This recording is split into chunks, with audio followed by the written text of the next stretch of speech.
Ludotopía Ramblas es un espacio de reflexión, de diálogo y de debate también, que bueno, el punto de partida es las Ramblas, ¿no? Y todas las capas que un espacio tan emblemático como las Ramblas tiene, tanto a nivel económico, social, artístico, histórico, etcétera, ¿no? Y a partir, digamos que estamos intentando hacer una deconstrucción de todas esas capas, reflexionar sobre ese espacio y qué se puede hacer con ese espacio, ¿no? Cómo podemos habitarlo de alguna manera diferente a la que se està habitant, si és que s'està habitant en aquests moments, no? Ara mateix ens trobem en unes jornades intensives, no? de treball en col·lectiu entre totes les persones que participen del projecte i bueno, està sent molt interessant perquè d'alguna manera doncs, s'està convertint això en una espècie d'espai no només de creació artística sinó també, jo ho veig, d'experimentació metodològica, no? També.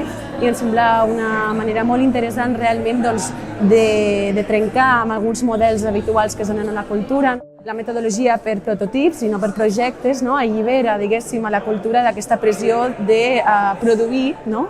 un producte acabat i finit, diguéssim, no? I per tant també limitat per a poder ser presentable a la resta del públic. Tinc la sensació que estem fent una mica com els cargols, estem deixant rastre tota l'estona en aquest espai i crec que això quedarà aquí i anirem sumant rastres, no? I penso que aquests rastres espero que els puguem treure d'aquesta sala també. Y el dispositivo del prototipo me parece algo muy interesante porque cuestiona un poco los mecanismos de temporalidad de cómo se hace algo, ¿no? Entonces no es algo que se proyecta al futuro en términos de algo que se va a alcanzar y só va a empezar después que algo se inicie, sino es un dispositivo que nos ayuda a entender lo que ya está, lo que está pasando ahora, y es un dispositivo que compone cosas de manera a entender que tudo que va passar ja està passant.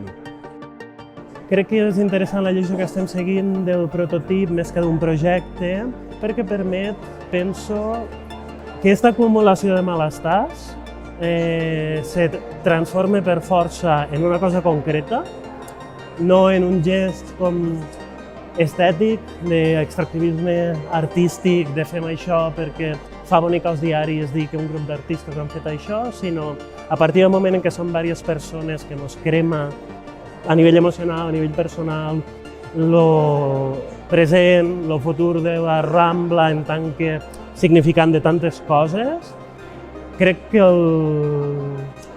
l'estructura oberta i la forma de funcionar i de crear col·lectiva i oberta generarà per força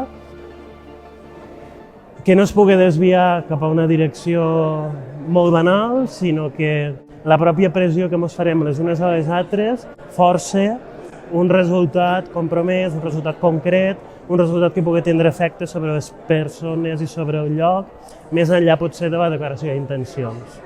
Per mi això és important i crec que la lògica com s'està plantejant, com ho estic vivint, està anant bastant en aquesta direcció i ho estem vivint bastant en aquesta direcció.